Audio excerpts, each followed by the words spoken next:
राधे राधे। आपके हमारे YouTube channel लक्ष्य क्लासेस के बरुआ सागर में एक बार फिर से स्वागत है। दोस्तों आज हम आपके सामने लेकर के आए हैं क्लास 10th वालों के लिए मोस्ट इम्पोर्टेंट क्वेश्चन मैथ के, जो दोस्तों आपकी यूपी बोर्ड एग्जाम में मिलते जुलते रहते हैं। तो आपके सामने हम वही क्वेश्चन लेकर के आए हैं जो पेपर में 100% आने के चांस हैं और ये एक दो बार कई बार आ चुके हैं आपके पेपर में।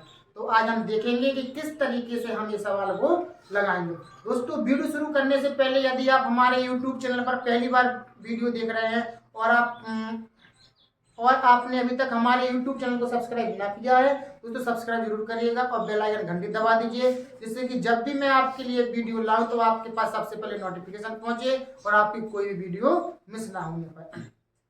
चलते हैं, हम देखते हैं पहला क्वेश्चन क्या है। दोस्तों पहला क्वेश्चन है, आपको इसका एलसीएम निकालना है। क्या निकालना है दोस्तों? एलसीएम। कि पहले क्वेश्चन में एलसीएम निकालने के लिए आपका आएगा कि 2 की घाते 3 गुणा 3 गुणा 5 तथा 2 की घाते 3 गुणा 3 का लासा बताइए। तो लासा पर कैसे निकालेंगे अपन? देखो लासा पर निकालने के लिए क्या होता है, एलसीएम का अर्थ देखो सामने थोड़ा सा, एलसीएम का अर्थ होता है largest common multiply. Largest common multiply यानी कि वे संख्याएं जो मिलेंगी वो भी लिखना है और जो नहीं मिलेंगी वो भी लिखना। तो अगर हम अपनी भाषा में बोले यानी शॉर्ट तरीका से, एलसीएम का मतलब होता है लपेटने वाली संख्या। लपेटने वाली संख्या, लपेटने वाली संख्या यानी लपेटने वाली संख्या मतलब क्या है? एलसीएम का अर्थ है, अपनी भाषा में बता रहा है, फिलहाल इसका जी कोई मतलब नहीं है लपेटने वाली संख्या। ओनली सवाल सॉल्व करने के लिए आपको समझ में आ जाए उसके लिए हम बोल रहे हैं लपेटने वाली संख्या। कैसे? कि आपके सामने लिखा है 2 की घाते 3 गुणे 3 गुणे 5 और इधर पर लिखा है 2 की घाते 3 गुणा 3, यानी कि जो संख्या मिल रही है वो भी लिखने पड़ा और जो संख्या नहीं मिल रही है वो भी लिखने पड़ा। तो देखो अगर हम यहाँ पर एलसीएम निकालने की बात कहें तो इधर पर 2 की घाते 3 है, इधर पर भी 2 की घाते 3 है, तो यानी एक जे जुड़ा तो अपने पास मिल गया। तो आप इसको लिखिए 2 की घाते 3 गुणा, और आपके पास एक जे भी है, जे भी मिल गया आपका, तो 3, यानी कि जो जोड़ा मिलेंगे वो भी लिखना है और जो नहीं मिलेंगे वो भी लिखना। 5 का जोड़ा नहीं होना तो जी भी आपको क्या करना पड़ेगा? लिखना पड़ेगा। हो सकता है कि आपके पेपर में यहीं तक दे दे, लेकिन वो टोटल करके दे रहे हैं तो आप क्या करेंगे? 2 की घाते 2 की घाते 3 लिखा, 2 का घन करेंगे 8, इनका गुणा करें 5 3 15, तो 15 8 120, 15 8 120, 120 आपका क्या कहलाएगा? आंसर कहलाएगा। तो इस तरीके से आपको ये सवाल लगाना है 120, यानी कि ऑप्शन नंबर सी आपका राइट आंसर रहेगा। ठीक है ना? तो इस तरीके से आप इन सवालों को लगाएंगे। हम आशा करते हैं कि आप लोगों को सवाल जरूर समझ में आ रहे होंगे। देखते हैं अब सेकंड नंबर का क्वेश्चन। सेकंड नंबर का क्वेश्चन है 210 30 अंश बटे में 1 + 10 स्क्वायर 30 अंश का मान होगा। महा मोस्ट इम्पोर्टेंट क्वेश्चन ये वाला, कि कई बार एक क्वेश्चन आ चुका है और कभी कभार एक क्वेश्चन प्लस में बोलते हैं और कभी कभार एक क्वेश्चन माइनस में। कैसे? नीचे प्लस दिया है, हो सकता आपके पेपर है माइनस दे दे। तो ज्यादा कुछ नहीं, आपको त्रिकोणमिति सारणी याद होना चाहिए। tan 30 अंश का मान कितना होता है, tan 60 अंश का मान, tan 45 अंश का मान, tan 30 अंश का। देखते हैं 2 tan 30 अंश, तो 2 इंटू tan 30 अंश का मान कितना होता है? 1/√3 अपॉन में 1 प्लस tan स्क्वायर 30 अंश, tan स्क्वायर 30 अंश, tan 30 अंश का मान 1/√3। अब एक चीज देखो, tan स्क्वायर लगा है इस पर घात चढ़ाने पड़े आप लोगों को, ठीक है ना। देखो और आगे 2 का गुणा 1 में करेंगे, 2 एकम 2 बटे में √3, इधर पर बराबर का निशान लगाएंगे और इस पूरे के बटे में 1 प्लस 1 का वर्ग 1 तो √3 का वर्ग 3। समझ में आ रहा कैसे? देखो हम बताएं, 1 बटे √3 की घाते 2 लिखें, इसका अर्थ होता है 1 बटे √3 गुणा 1 बटे √3। 1 का गुणा 1 में करेंगे 1 और √3 का √3 में करेंगे तो 3 आता है। तो यानी इस तरीके से हमारा क्या आ जाएगा 1 बटे 3। अब और देखें 2 बटे √3 इस पूरे के बटे में इसका क्या ले लेंगे लासापा 3 लासापा 1 का भाग 3 में देंगे 3 बार 3 एकम 3 और 1 यहाँ पर तो और इसके आगे 2 बटे √3 बटे में 3 और 1 4 बटे में 3। जब 1 2 3 4 संख्या बटे में लगातार आ जाए तो आपको क्या करना, सबसे नीचे का गुणा इधर और इसका गुणा इधर। तो कैसा 3 दूनी 6 और 4 √3 तो 2 दूनी 4 2 तिया 6, ठीक है ना। तो आपका क्या आ गया यहाँ पर 3 बटे 2 √3 कितना आ गया 3 बटे 2 √3। अब ऑप्शन में क्या था आपका, ऑप्शन में है साइन 60 अंश, कॉस 60 अंश, टेन 60 अंश, साइन 30 अंश। इसको और सॉल्व करने पड़े आपको।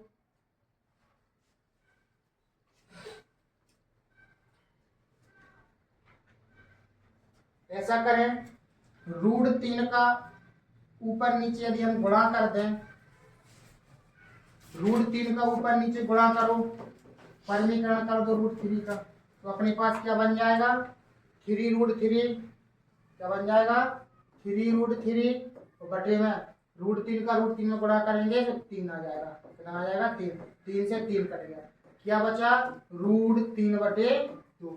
तो √3 बटे 2 कितने अंश का मान होता है √3 बटे 2, तो √3 बटे 2 होता है साइन 60 अंश का मान।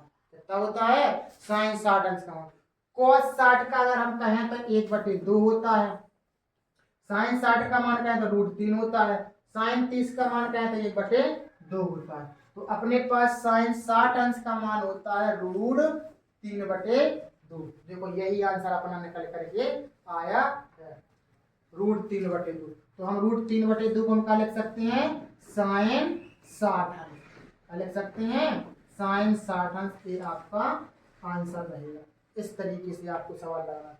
क्या करना है आपको, हमने बताया कि आपको टेन 30 अंश का मान 1 बटे √3 रखना, टेन 30 अंश का मान 1 बटे √3, टेन स्क्वायर है तो इस पर भी स्क्वायर चढ़ा दो, इसका वर्ग करेंगे तो 2 एकम 2 हो जाएगा बटे में √3 1 प्लस 1 का वर्ग 1 √3 का वर्ग 3।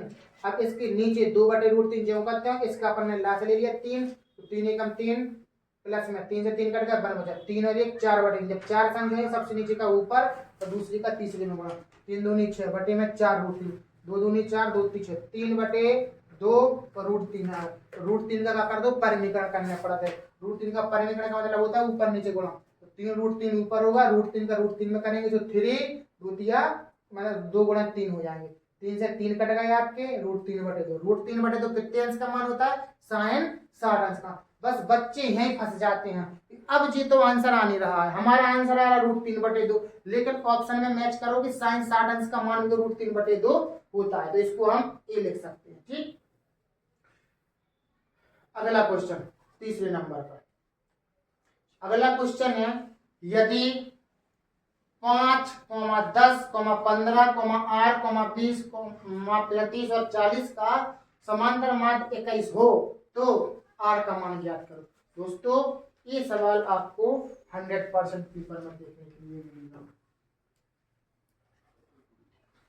का निकालना समांतर माध्य। माध्य बराबर हमने आपको बताया था, माध्य बराबर होता है कुल पदों का योग, कुल पदों का योग बटे में कुल पदों की संख्या, कुल पदों का योग बटे में कुल पदों की संख्या समांतर माध्य।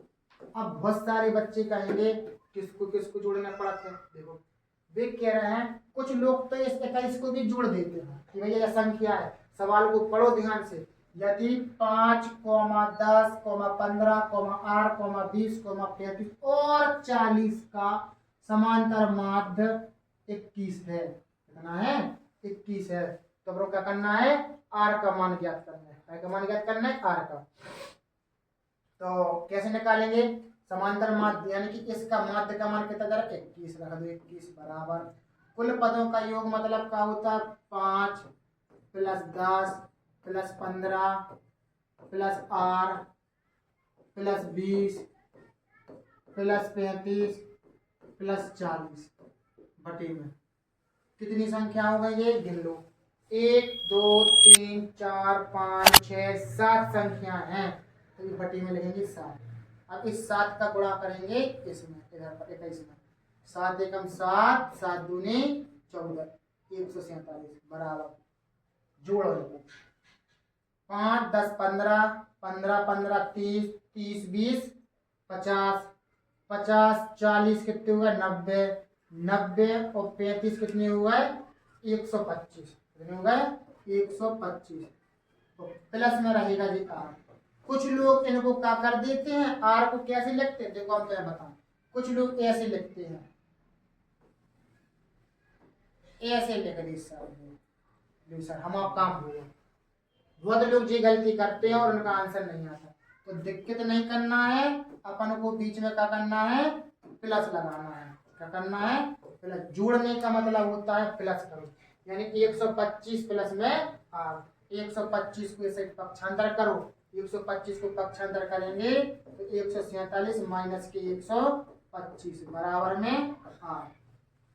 अब हम इसको अगर घटा देंगे, 7 में से 5 गए 2, 4 में से 2 गए 2, यानी आर का मान कितना आ गया आपका? 22। कितना आ गया आपका? 22। Option number B. ये आपका मोस्ट इम्पोर्टेंट क्वेश्चन कि इस सवाल के बिना तो यूपी बोर्ड का एग्जाम होते ही नहीं है। सीधी सिंपल सी बात। तो इस तरीके से इस सवाल को लगाना था। कुल पदों का योग बटे में कुल पदों की संख्या, और समांतर माध्य दे रहे थे 21, और आपको कुल पदों का योग इस तरीके से करना है। और कुल पदों की संख्या कितने पद हैं, जितने पद है उसको गिन के लिख दो नीचे। इसका गुणा उधर करते हैं, कितना हो जाएगा? 147। तो जितनी संख्या है सबको जोड़ दो, प्लस में भी आर कर दो। ठीक है ना? और आगे देखो, 3 सवाल लग चुके हैं। चौथा सवाल देखो। चौथा सवाल, यदि समीकरण 3x² minus 12x plus m बराबर 0 के मूल बराबर हैं तो m का मान ज्ञात करो। जितने भी सवाल है ये सब मोस्ट इम्पोर्टेंट सवाल है। m का मान कैसे ज्ञात करेंगे? कुछ लोगों ने इस सवाल को लगा लिया होगा और कुछ लोग नहीं लगा पा रहे होंगे। देखो, हमने आपको पढ़ाया था विभक्त कर का फॉर्मूला। क्या पढ़ाया था? विभक्त कर का फॉर्मूला। सबसे पहले तो अपने पास समीकरण का है 3x² माइनस 12x प्लस में m बराबर में 0। तो यानी कि समीकरण की ax² plus bx plus c बराबर 0 से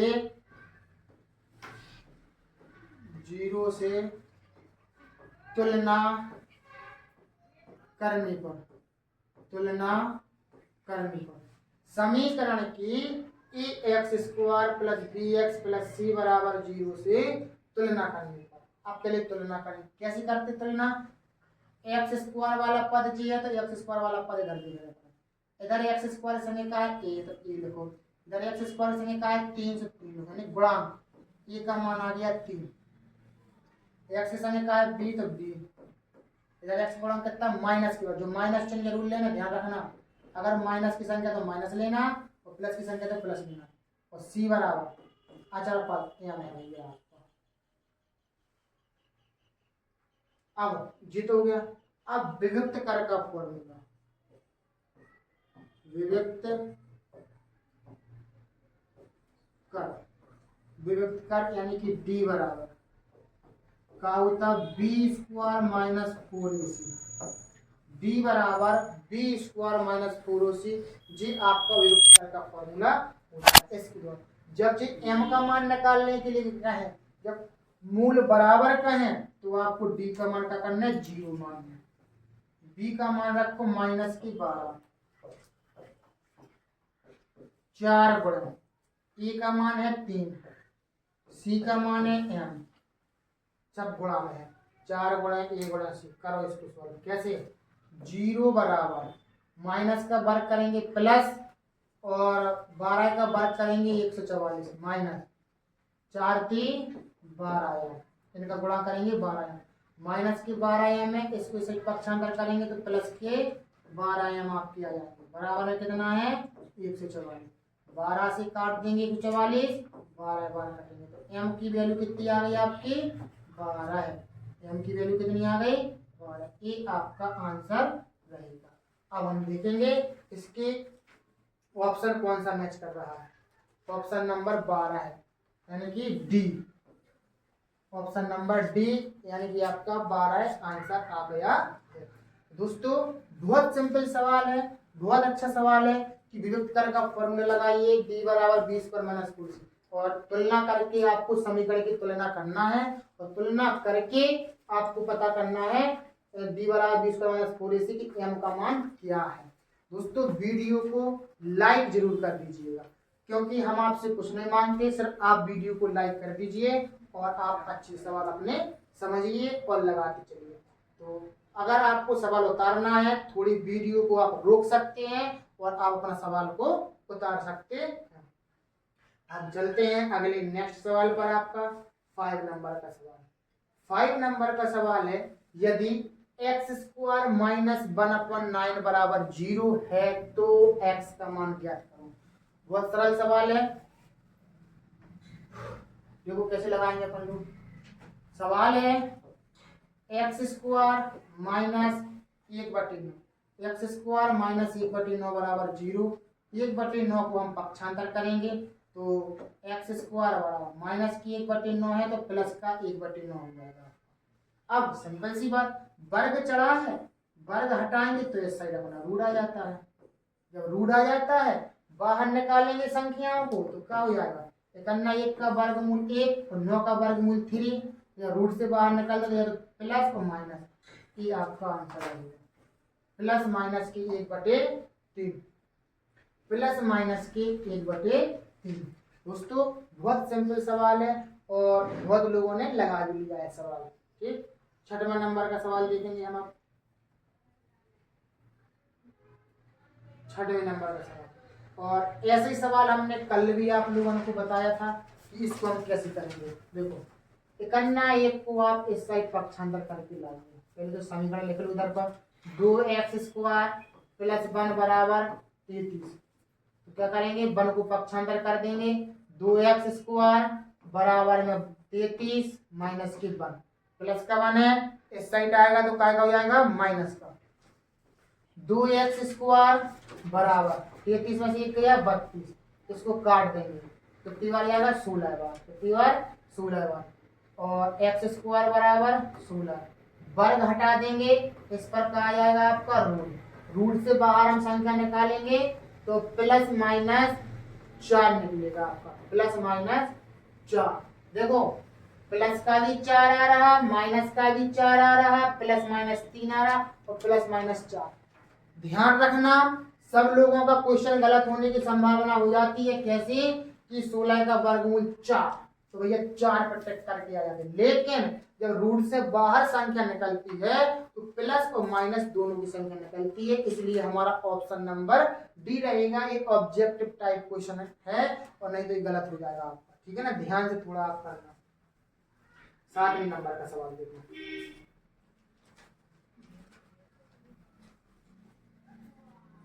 देखो 7वें नंबर का सवाल है यदि समीकरण x प्लस वाई बराबर, यदि समीकरण x प्लस वाई बराबर 10 और का एक हल x बराबर 3x प्लस 2 है, तब y का मान y बराबर 4 है तो m का मान ज्ञात करो। क्या करो, m का मान ज्ञात करो। तो j x का मान है, a y का मान है, तो x और y के मान इस समीकरण में अपन लोग रख देंगे। क्या कर देंगे? x और y के मान समीकरण में रखने पर x y के मान समीकरण में रखने पर x और y के मान समीकरण में रखने पर x के मान समीकरण क्या है? x प्लस वाई बराबर 10। x प्लस वाई बराबर है, x की वैल्यू कितनी है? 3x प्लस में 2। x की वैल्यू कितनी है? 3m प्लस में 2 और y की वैल्यू कितनी है? 4 बराबर 10। x की वैल्यू है 3m प्लस में 2, y की वैल्यू है 4। तो x की जगह पर जी रख दिया, y की जगह पर जी। अब सॉल्व करो इसको। 3m अचर संख्या जुड़ जाती, 4 और 2 6 बराबर 10। 6 को पक्षांतर कर दो, 3m बराबर 10 माइनस 6। 10 में से 6 माइनस करेंगे तो कितना आ जाएगा? 10 में से 6 गए 4, कितने आ गए? 4। 3 को नीचे ले जाएंगे, m बराबर 4/3। ये आपका आंसर रहेगा इस तरीके से। तो आपने बहुत ही सिंपल सवाल लगा लिया है। इसका आपका क्या? m का मान निकाला आपने। क्या का मान निकाला? m का मान। अब इसी तरीके से हम देखेंगे 7 से रहेंगे अपने पास 8वें नंबर का सवाल। यह सवाल आपके पेपर में बिल्कुल रखा का रखा ही आएगा।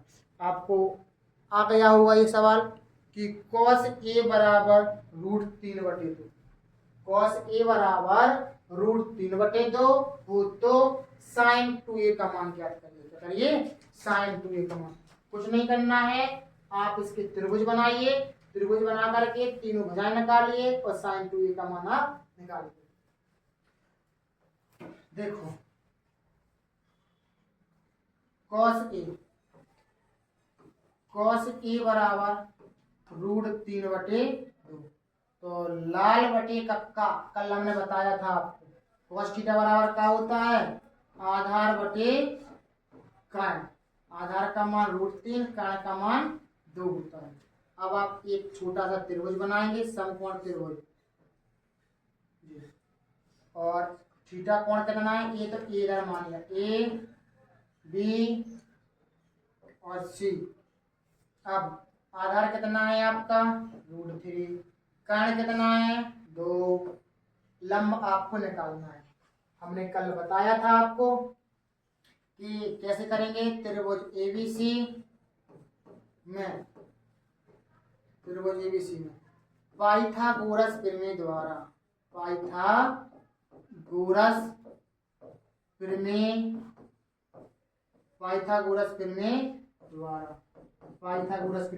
क्या होती है? पाइथागोरस प्रमेय कर्ण का वर्ग बराबर लंब का वर्ग प्लस में आधार का वर्ग। जी अपना प्लस लिखा है। कर्ण का वर्ग बराबर लंब का वर्ग प्लस आधार का। कर्ण का मान कितना है आपका? 2। लंब का मान आपका निकालना है, यानी कि BC का मान। आधार का मान आपका कितना है? 3। वर्ग करेंगे, रूट कट जाएगा। ठीक, 2 का वर्ग 4। इस 3 को इस साइड पक्षांतर करके लाएंगे तो माइनस का। BC का वर्ग 4 में से 3 गए 1, वर्ग हटाएंगे इस पर रूट आ जाएगा। BC 1 का वर्गमूल 1, यानी कि BC की वैल्यू आपकी क्या निकली? 1 निकली। BC की वैल्यू आपकी 1 निकल आई। जब BC की वैल्यू 1 निकल आई, आपको निकालना का है sin 2a का मान। क्या निकालना है? sin 2a का मान। देखो sin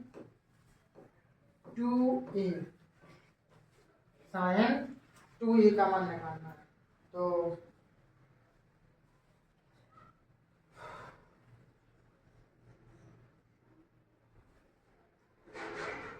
sin 2a का मान निकालना है अपन को। तो अब इधर पर a का मान आपको रखना है, यानी कि थीटा का मान। तो sin थीटा का मान इधर पर, तो थीटा का मान हम यहाँ पर रखेंगे और a का इसमें क्या करेंगे? गुणा करेंगे। दोस्तों अपन को निकालना है sin 2a का मान। निकालना है sin 2a का मान। इससे सही है कि हम इसको और शॉर्ट तरीका से हम इसको लगाएं। जैसे लगाएंगे शॉर्ट तरीका से, देखो हम बताते हैं।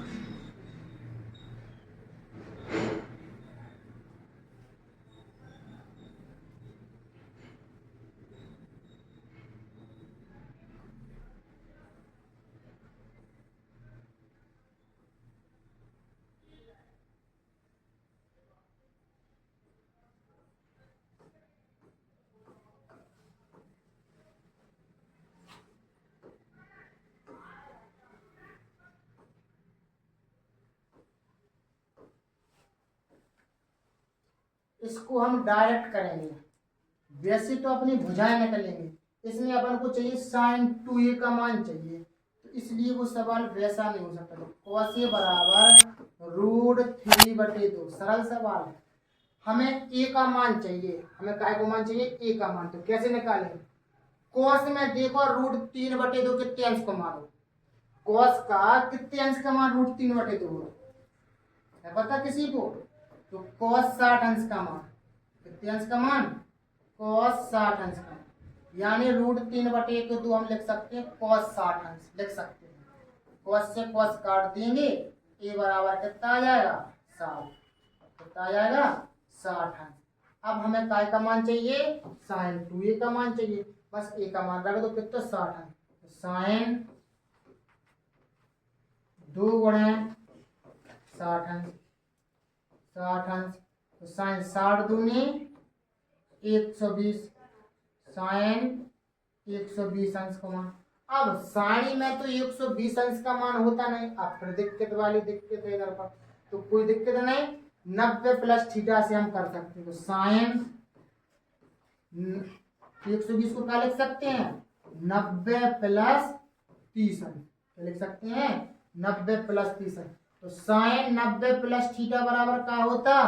cos theta. क्या होता? cos theta. sin 90 plus theta, इसको थीटा मान लिया, तो sin 90 प्लस थीटा बराबर होता cos थीटा। तो cos 30 अंश का मान कितना होता?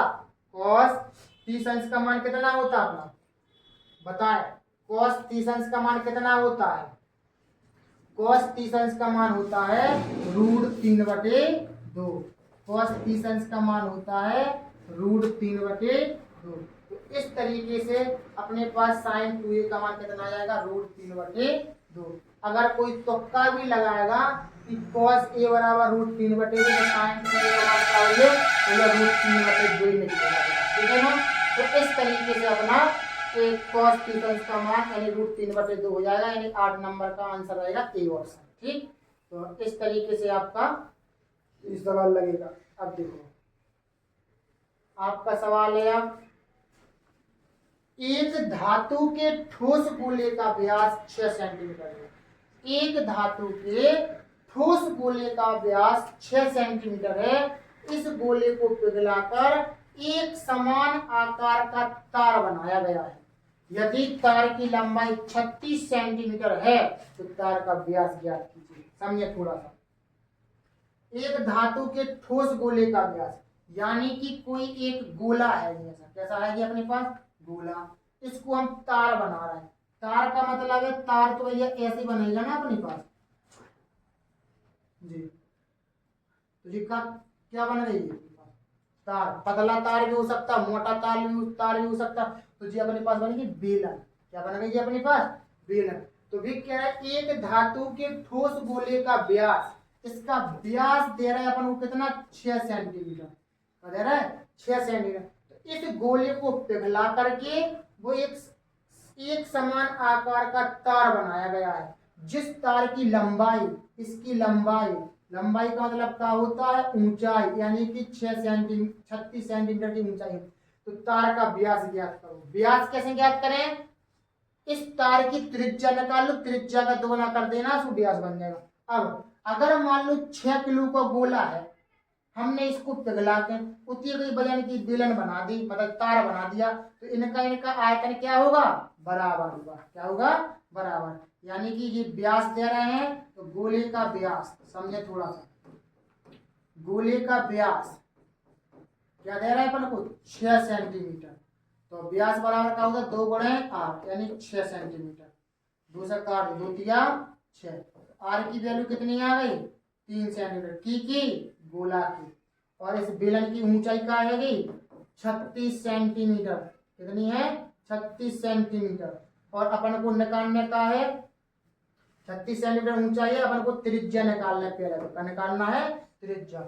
गोले का आयतन बराबर कर दो बेलन के आयतन के, ठीक है ना। तो गोले का आयतन कर दो इधर पर बराबर, गोले का आयतन, गोले का आयतन, गोले का आयतन बराबर रहेगा तार का आयतन, तार का आयतन। अब तार का आयतन, तार कैसी है कौन सी आकृति का है तार, बेलन आकृति का रहता है तार। तो गोले का आयतन क्या होता है 4/3 पाई आर क्यूब बराबर बेलन का आयतन क्या होता है पाई आर स्क्वायर एच। क्या होता है पाई आर स्क्वायर एच। तो पाई से पाई काट देंगे अपन लोग, तो पाई का मान अपने पास बराबर होता है। मान रख दो सबके आंसर आ जाएगा 4/3। और गोले की त्रिज्या कितनी निकाली थी 3 सेंटीमीटर।